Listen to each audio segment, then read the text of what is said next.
Minha mãe, minha rainha, eu sou teu e tu és minha.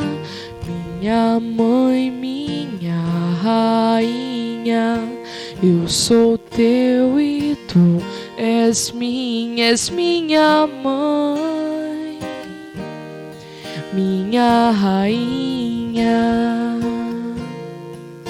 és minha mãe, minha rainha.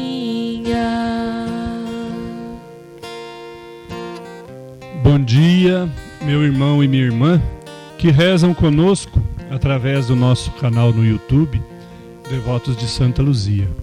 Como é bom ter a sua companhia. Louvado seja nosso Senhor Jesus Cristo e sua amadíssima Mãe. Para sempre sejam louvados. Iniciemos o nosso encontro com a Mãe da Misericórdia desta quarta-feira da 33ª semana do Tempo Comum, nos unindo pela Trindade Santa. Em nome do Pai, do Filho e do Espírito Santo. Amém. Amém. Hoje a Igreja celebra a dedicação das Basílicas de São Pedro e São Paulo, os nossos primeiros pilares de sustentação da Igreja de Cristo, confirmando para nós a condição de Igreja católica, apostólica e romana. É esta Igreja fundada pelo próprio Cristo, Jesus, e ungida pelo Espírito Santo, é entregue às mãos dos apóstolos através da ordem e autoridade dada a Pedro. Esta Igreja continua viva e triunfante sobre as ações do mal. Por isso, invoquemos a proteção do Espírito Santo para nos acompanhar e iluminar, e com seus dons vivamos de forma fiel e autêntica os ensinamentos que o Filho de Deus veio revelar ao mundo. Vinde, Espírito Santo, vinde por meio da poderosa intercessão do coração imaculado de Maria, vossa amadíssima esposa. Amém. A liturgia traz o Evangelho de Lucas, capítulo 19, versículos de 11 a 28. E nos propõe a reflexão de alguns aspectos que o cristão deve ter presente em sua vida. A felicidade conquistada através da fidelidade à vontade de Deus. O pecado que cometemos ao sermos omissos, não deixando ou não fazendo os dons dados por Deus multiplicar e produzir frutos. E também o verdadeiro descanso, que é dado àquele que se esforça e dá o seu 100% para fazer render os talentos que lhe são confiados. Vamos à leitura. Evangelho de Jesus Cristo segundo Lucas. Enquanto estavam escutando, Jesus acrescentou uma parábola, porque estava perto de Jerusalém e eles pensavam que o reino de Deus ia se manifestar logo. Disse: um homem nobre partiu para um país distante, a fim de ser coroado rei e depois voltar. Chamou então 10 dos seus servos, entregou a cada um uma bolsa de dinheiro e disse: negociai com isto até que eu volte. Seus concidadãos, porém, tinham aversão a ele e enviaram uma embaixada atrás dele, dizendo: não queremos que esse homem reine sobre nós. Mas o homem foi nomeado rei e voltou. Mandou chamar os servos, aos quais havia dado o dinheiro, a fim de saber que negócios cada um havia feito. O primeiro chegou e disse: Senhor, a quantia que me deste rendeu 10 vezes mais. O homem disse: parabéns, servo bom. Como te mostraste fiel nesta mínima coisa, recebe o governo de 10 cidades. O segundo chegou e disse: Senhor, a quantia que me deste rendeu 5 vezes mais. O homem disse também a este: Tu recebe o governo de 5 cidades. Chegou o outro servo e disse: Senhor, aqui está a quantia que me deste.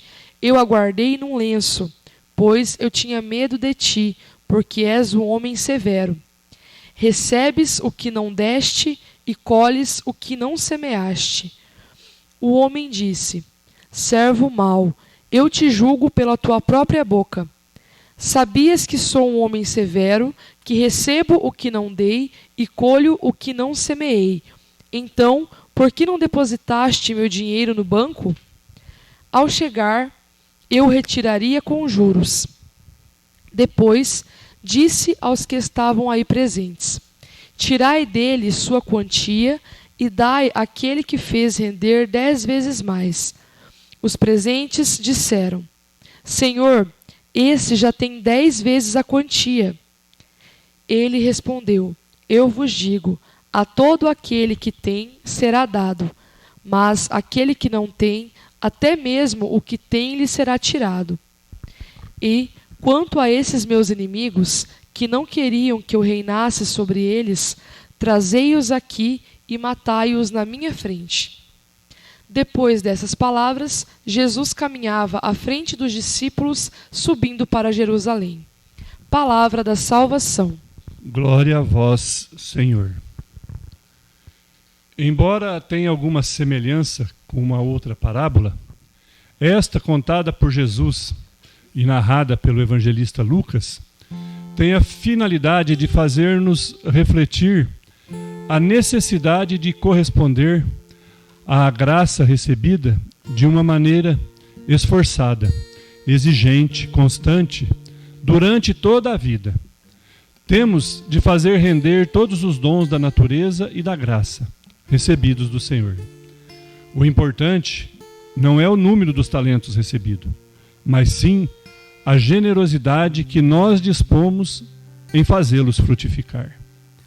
Como disse antes, o texto sugere refletirmos sobre 3 pontos fundamentais.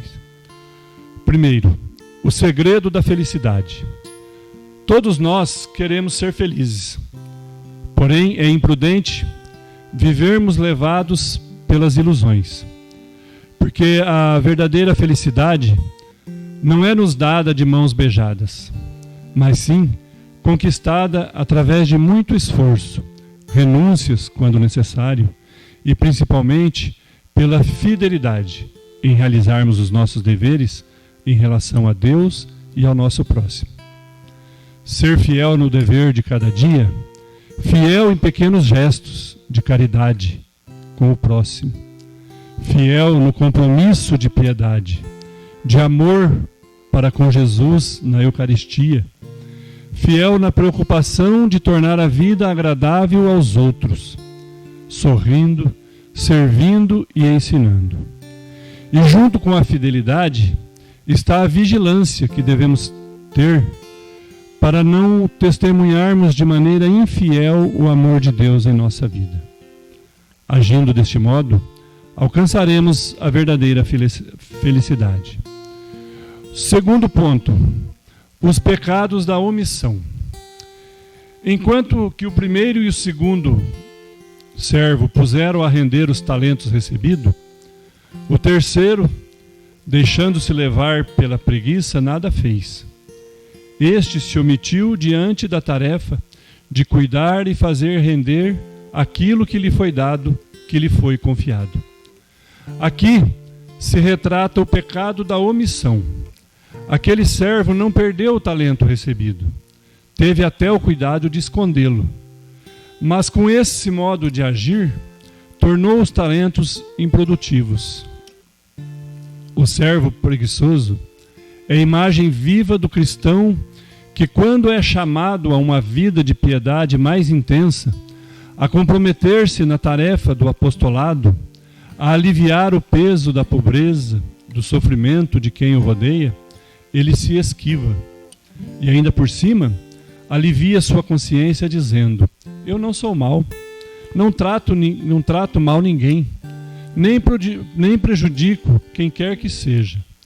Mas esquece que a omissão não se trata de não fazer o mal ou algo assim, mas é deixar de praticar o bem quando se pode e quando é necessário. E existem omissões graves, coisas que se deviam ter feito ou dito e não se fizeram e nem se disseram. Em um terceiro aspecto, o verdadeiro descanso. O resultado para o primeiro e o segundo servo foi alcançado com 100% de positividade. Já o terceiro, com 100% de negatividade. Cada um recebeu seus talentos para que se rendessem e se multiplicassem. E desta forma, nós não podemos cruzar os braços. Certamente que não resolveremos tudo, mas busquemos fazer o que conseguimos, dando o nosso 100%, pois agindo assim, alcançaremos o descanso, a tranquilidade e receberemos das mãos de Deus a recompensa por termos sido aplicados, por termos feito multiplicar o que nos foi dado. Deus conhece a nossa capacidade e as nossas limitações. Ele não nos cobra nada que não tenhamos o potencial de alcançar. A nossa Mãe da Misericórdia alcançou pela plenitude de sua fé todos os benefícios, por ter feito multiplicar os talentos que Deus a confiou. A responsabilidade de ser a mãe e protetora do amor misericordioso de Deus, encarnado em Jesus Cristo para a nossa salvação. Ela intercede continuamente por nós, seus filhos, para que deixemos a preguiça, os outros afazeres e tudo o mais que tem feito escondermos os talentos e dons que nos foram dados, e agirmos como os dois servos que foram fiéis. Busquemos imitar as atitudes de nossa Mãe Maria e sigamos confiante, na certeza que quando o Senhor voltar, mais nos será dado, porque fomos servos bons e fiéis. Irmãos e irmãs, rezemos agora a oração que Santa Faustina compôs à Mãe da Misericórdia. Maria, minha Mãe e Senhora, entrego-vos a minha alma e meu corpo, a minha vida e a minha morte, e tudo o que vier depois dela. Deposito tudo em vossas mãos, ó minha Mãe. Cobri a minha alma com o vosso manto virginal e concedei-me a graça da pureza do coração, da alma e do corpo. Defendei-me com o vosso poder de todos os inimigos, especialmente daqueles que escondem a própria maldade com a máscara da virtude. Ó lindo lírio, vós sois para mim o espelho, ó minha Mãe. Amém. Gostaria agora de agradecer a todos vocês que têm nos acompanhado, que têm deixado o seu like em nossa página no YouTube e também aqueles que têm compartilhado em seus grupos nas redes sociais.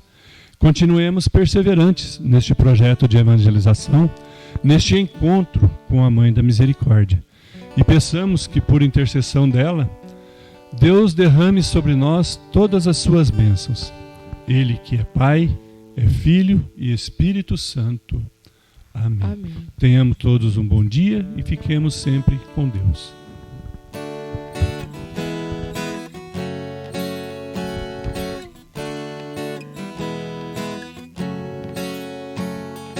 Mãe da Misericórdia, Mãe da Misericórdia, Mãe da Misericórdia, alcança de teu Filho as bênçãos para todos nós. Mãe da Misericórdia, Mãe da Misericórdia, Mãe da Misericórdia, Mãe da Misericórdia.